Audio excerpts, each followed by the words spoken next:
And the biggest thing I think, which is probably shot surveys in the foot, is we go to a hotel, we'll have, if we use accommodation as an example, and you'll get that survey straight away. And then you spend 5-10 minutes filling it out and you never hear a thing back. So the next time you get it, maybe from that brand or another brand, you go, oh, forget it. It's a waste of time.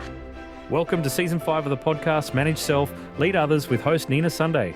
This season, we go deeper into innovation, creativity, AI, and the invisible patterns shaping workplace culture. The future of leadership starts with the questions we ask. Join us to explore how to lead with emotional intelligence to elevate team culture and stay future ready. Today I have the absolute pleasure of welcoming my good friend of many years, Michelle Pascoe. Michelle is a true customer journey expert. She's spent her career helping frontline teams deliver those memorable standout client experiences that keep people coming back. What I love about Michelle is how she blends practical know-how with a genuine passion for service. In this episode, we'll chat about the fascinating world of mystery shopping and even touch on the future of customer experience, yes, including robotics. Welcome, Michelle Pascoe. Thank you so much, Nina, for having me. I'm really going to enjoy this conversation. That's right. Our collaboration goes back more than a decade because you were the outgoing president of professional speakers when I was the incoming president, and you gave me one beautiful piece of advice, which was when people corner you and they give you their ideas about what they want done differently, you just say, thank you for bringing that to my attention, and find a nice reason to diplomatically find somewhere else to go. Yes. What would you say is the main innovation in customer service, customer experience? Even though AI is wonderful, and it's been with us, as you know, Nina, for many, many decades, to me, it will enhance the experience for our customers, our members, our guests. It will never replace that human connection. And we saw that a few years ago when the world shut down, people desperately needed to be together again. And that's where hospitality comes in. So as innovation is wonderful, it will help us to reduce a lot of those tedious tasks that can be used with a robot, so to speak, or a program, a software solution that will allow more time for our frontline team people to connect with our customers, sit down and have a conversation. That's true, because that's this whole idea of robotics in customer service. Now, if I go back to the 80s when I visited Japan and I was there for a couple of months, they actually employed usually it was young people. It would have been an entry-level job to just really bow at the entrance as people came in. Now, what's to stop an organisation having robots do that? Yes. It's not really doing anything other than the image of we appreciate you gracing our establishment. Yes, yeah. Look, another example that we're seeing that's been identified now and being built upon is in hotels. When guests arrive at a hotel, they've got luggage, where we're expecting the porter to take it up, etc. There's a company that I know quite well over New Zealand that are building all the robotics for luggage robots. Now, these aren't robots that are coming up, with your bags like this, but it's actually luggage robots where the luggage will be put in, and then they're building special lifts within hotels for these robots, these luggage terminals, and they will go up and down. So they won't be blocking the passenger lifts, because I think that's the biggest bugbear everybody has. That you try to get in and there's the porter with the big trolley.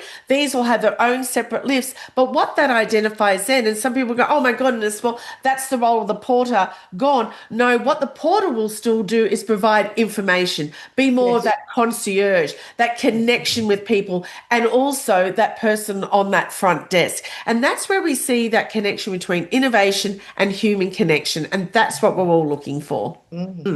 Now, in hospitality, I mean, have you seen a generational shift, with the millennials coming through and Gen Z, and I think, even Gen Alpha's coming through now. Yeah.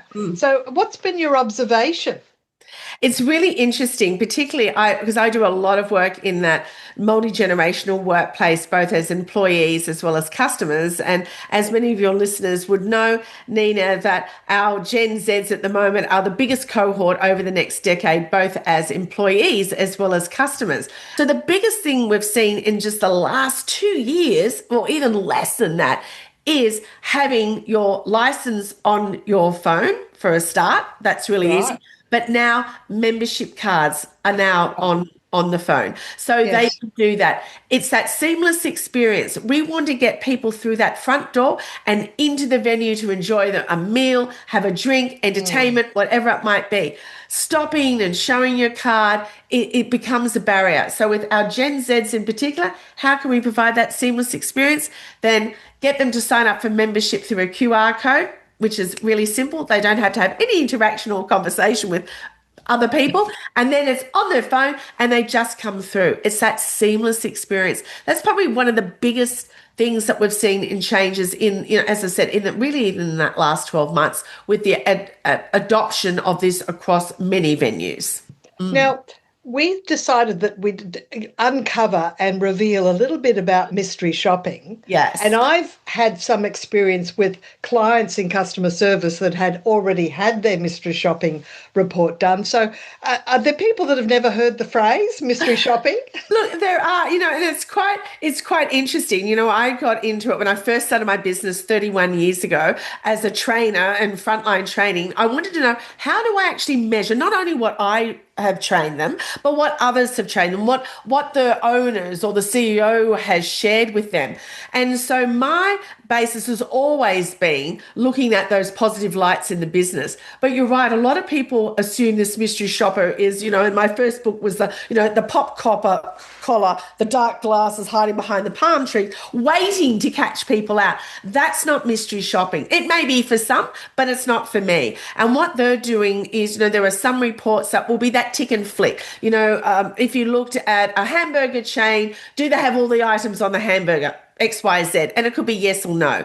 My reports, as I know we're going to discuss this in a lot more depth, is my own proprietary software, and we can look at up to 600 pages. So when I say, we do insight reports, people just sort of look at you and go, well, it's in layman's terms, it's mystery shopping. And they go, oh, you're spying, you've got this secret camera. Now, that's true in some overseas countries, because I'm part of the mystery shopping association.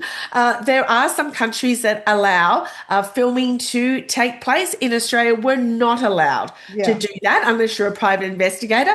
And I don't even believe in taking photographs of people surreptitiously. No, it is about that true connection between the person who's providing the service and your interaction with them or observing of others. All right. Well, I'll go back a few years to when a university library that had multiple libraries, they organised a mystery shopping report, and I came in to do the training, having looked at the report. And one that stood out to me was that the students who would go up and ask a question of the librarian would keep looking at their screen and even typing, but they were listening, but they didn't use their eye contact to give the impression that they were listening, because you see, some people equate eye contact with listening. And yes. I know a librarian might say, well, I'm listening with my ears, not with my eyes. But you see, it's all about perception. It is. And look, I would be a millionaire, Nina, after, these 25 plus years that I've had my own proprietary software, where when you go into a venue or to a client, because I do other businesses apart from hospitality, but that's my passion, is you go in and they go, oh, yes, we knew there was a mystery shopper. And I go, oh, well, then why didn't you get 100%? And I say that quite tongue-in-cheek, but it's because they spend so much time trying to work out who the mystery shopper is that they're actually not providing a service or an experience to all the other customers, including the mystery shopper. Right, because the mystery shopper is observing interactions with others, not just interactions with themselves. Well, they do with my reports. Some, each mystery shopping business is different clients' requirements, but yes, it's about those observations with others service as well, not just that direct connection. I could see in my mind what I wanted. I didn't want petrol gauges. I didn't want stupid smiling faces. I'm sorry. I know some people love them, but that to me is just, it irks me. I wanted a lot more depth. And Yes, so yes. finding the right person to create the program, and that started. So we started with our first version back in the, very early 80s, and it's just grown and grown. And now we're just going to another phase of rebuilding and bringing in AI and emotional intelligence and very much that EQ that we're looking for into the reporting. Yeah, Well, so it's that's really very good. Now, exciting. I get the impression that this is software that only you use for Yes. your reports. It's not like other people can download them. Because a mystery shopping report really is a one-off event until you do the next one. Isn't that right? Well, it is, but I've been fortunate. Some of my clients have been with me for more than 2 decades. And so I have all their analysis from when they may have started with one venue and have now got 7 or 8 venues. They've Right. diversified into childcare, beauty salons, cemeteries, retirement villages. We really mystery shop everything. And it's wonderful to see that data grow and that they're able to benchmark really major events throughout their business and the growth of their team as well. Now that we've given them the report, how do you actually fill in the gaps and improve where the gaps are? Yes, and that's really key because there's always an executive summary. The clients always get the report, but it's me actually meeting with them and sitting down. When the reports are done, going, this is where they've clearly identified, these are your shining lights, this is what's working really well. Here are some areas for opportunities. Let me suggest some recommendations, some insights, experiences that I've had, or even I believe I'm that conduit that this is happening here. It's also happened at this venue over here. Let me connect you with them, and this is what they've done to improve or to bring on board or to utilize this new facility, whatever it might be. So to me, it's really important. You've got to bring that data alive. They've got to understand what does that mean and what are those figures and how are you going to improve? Just quickly, we've got so many different analysis within our reports. We even include a Six Sigma principle where it's looking at these variables. How many how many variables can you afford to fail on before it just stops altogether? Oh, right. And I think that's when we look at mystery shopping, people, as I said, assume that you're looking to catch people out, but you're not. But it's also a great way to do research data on what's actually happening in your business, whether you're a small business. I've worked with very small companies that maybe just, a medical center, even petrol stations over the years. And it's just what's happening when you're not there. Because, when the owner's there or when the CEO's there, everybody acts that little bit differently. But what's happening when you're not there? And what's beautiful is we see that the staff really step up. Of course, there's always going to be opportunities for them to grow. And perhaps, we've had some funny events over the years where it's been identified, maybe they're not the right team member to be in that space. But there's lots of opportunities that show the CEO or the owner of that business, wow, I've picked that right person, or that person has gone into that role, and that's wonderful. That's nice when Yes. you get that validation. Now, Yes. I'm just thinking about different analysis reports that have this, like that I've been told about, or surveys. What about do you do customer surveys? Because I Yes. find there's too many, and I just go, I'll do some, but I won't do all. And the biggest thing I think, which is probably shot surveys in the foot, is we go to a hotel, we'll have, if we use accommodation as an example, and you'll get that survey straight away. And then you spend 5-10 minutes filling it out and you never hear a thing back. So the next time you get it, maybe from that brand or another brand, you go, oh, forget it. It's a waste of time. The way we do surveys, I don't do them online. I actually do them face to face. So, over the years, I've had venues that are looking to go into regional areas. So I've had, a team of 3 or 4 ladies come with me. It's a bit of a road trip, and we're there in the shopping centres. We're there at the petrol station. We're getting from them, what are you looking for? If we're to build this venue here, what are you looking for? Is it childcare facilities? Is it a playground for your kids? Is it a space where you can come and play mahjong? What is it? And I love those surveys because people get to talk to you. It's not just about ticking the boxes. Okay, so what I'm hearing is this is an analysis of a site, of a location before an entity, an enterprise decides to invest in building and setting up a, Yes. an Yeah. Yeah. So we've what done that. a club or a Yeah, survey or a or club, yeah, and yeah. and which is great because with the building from start, and I think like anything in life, when we're a business owner or a CEO of a corporation, we just say, "Oh, this is what the people need," build it and they will come. And we've all seen a lot of that go flat. So instead, let's use these surveys, which is different to my business insight reports. I said surveys are actually sitting down and talking to people, really Yes. identifies where are those key needs, what are the demographics. I go in and I speak to council, speak to the Chamber of Commerce. What are they clearly wanting and needing? And then if that venue can come in and identify that and give that to them, maybe not all 100%, but some of it, it makes a big difference because now, and this is where it's different with, some hospitality venues, particularly registered clubs, is that they've got this strong connection with their community and particularly in remote or regional areas. That's true. And so you're actually doing commercial real estate development an analysis before a major investment. Yes, yeah. Gee, that's interesting. That It, it's it, your business has certainly evolved. And we've also done it where they're looking to put in a health club, a gym.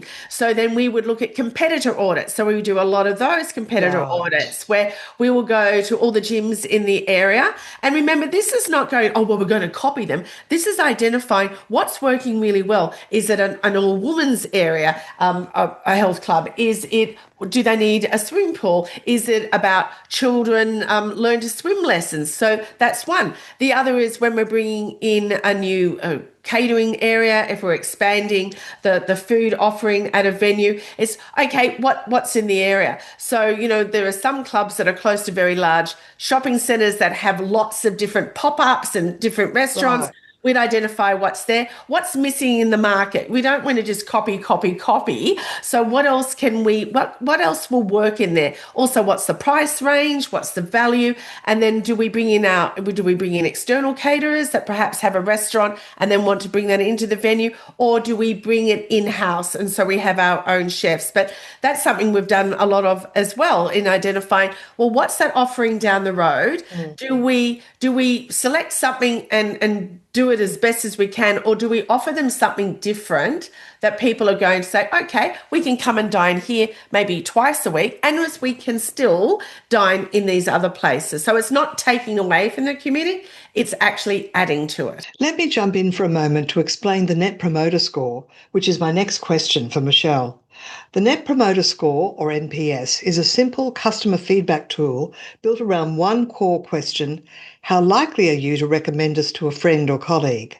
Customers click a number from 0 to 10, which identifies detractors, passives, or promoters.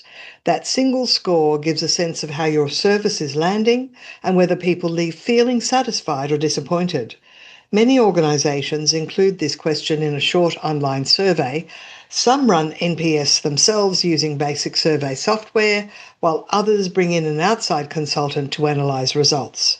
Let's return to our conversation where you'll hear me ask Michelle about NPS and how she sees its strengths, limitations, and real-world impact. Now, over the years, I've had clients ask me if we did anything with the Net Promoter Score. I don't know, have you got we're not here to bag anything, but have you got any comparisons or any observations around that NPS? Look, the Net Promoter Score is really interesting. When I first started my reports, it was all those qualitative and quantitative information, purely give them the stat. Now, I must say, all those years ago, Nina, it was very hard to convince my clients who said, Michelle, we don't want to hear your stories. Just give us the stats. Give us is it 90%? Is it 75%? In a nice way. And I go, just giving you a number is not giving you the true understanding of where that number comes from. Yeah. So my reports are both objective and subjective scoring. Right. So objective scoring is, do they have a name tag on? It's either 0% or 100% if that's part of the uniform. That's purely objective. Where the Net Promoter Score comes in, I call it mapping of the journey. So we created that in our reports, gosh, probably a good 10 years ago now. And I'm very hard with my scores. I make my clients jump through hoops, because I believe they can do a lot. That Right. Net Promoter Score is very subjective. So you've Yes. got that objective scoring of black and white? No. So let me give you a quick example. If you're becoming a member and you've got a staff member there and they're going through your, signing in to become a member, you're going to have this card. The machine breaks down. Now, the objective scoring, when you look at those results, will be very low because there'll be a lot of zeros. Did you get this information? Did you get your cover? No, because the equipment's failed.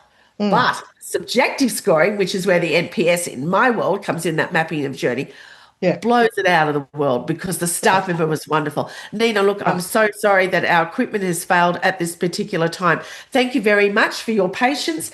We've got your information here. Please go in, enjoy our venue for the evening, and when your card is ready, we'll come and find you. That's nice. Yes.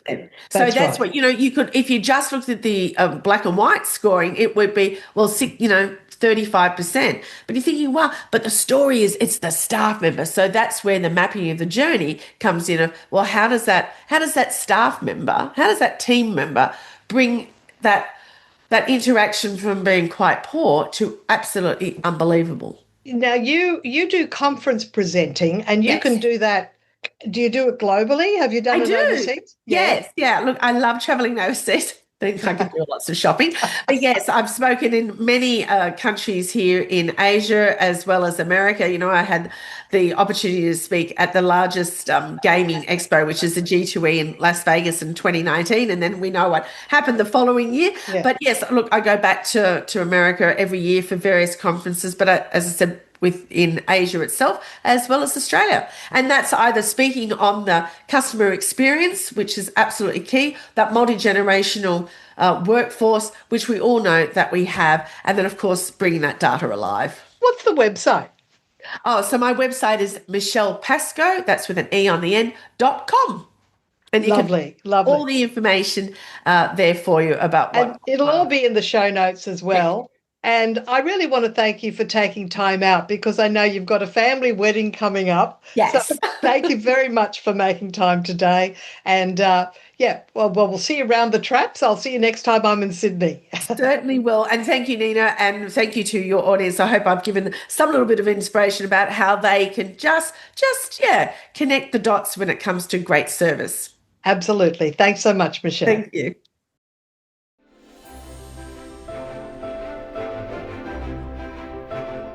If you want to explore more of Michelle Pascoe's services, check out her website at michellepascoe.com. That's Michelle, Michelle, Pascoe, Pascoe.com. And my name is Nina Sunday. This is the Manage Self Lead Others show. Stay tuned. We have more conversations coming your way. Manage Self Lead Others has launched the book. It's available on Amazon in paperback and Kindle. Not just a collection of transcripts, Nina Sunday adds her own reflections about each guest conversation. Plus, you might like to join Nina on her Substack channel, ninasunday.substack.com, for candid, behind-the-scenes conversations with two sharp AI hosts who riff, question, and bounce around ideas sparked by the published podcast episode. And if you're looking for a conference speaker or workshop facilitator who can up-level your team in Australia or around the world, visit brainpowertraining.com.au or ninasunday.com. Until you tune in next time. This episode is brought to you by Marqeta. When it comes to your payments provider, you can't afford to compromise. Marqeta's modern payment solutions flex with your business without the trade-offs. Stable and agile, secure and innovative, scalable and configurable. If they say you can't have it all, don't believe them. Your business demands more. Choose a payments provider that delivers more. Choose Marqeta. Visit marqeta.com/Spotify to learn more. This podcast is a part of the C-Suite Radio Network. For more top business podcasts, visit c-suiteradio.com.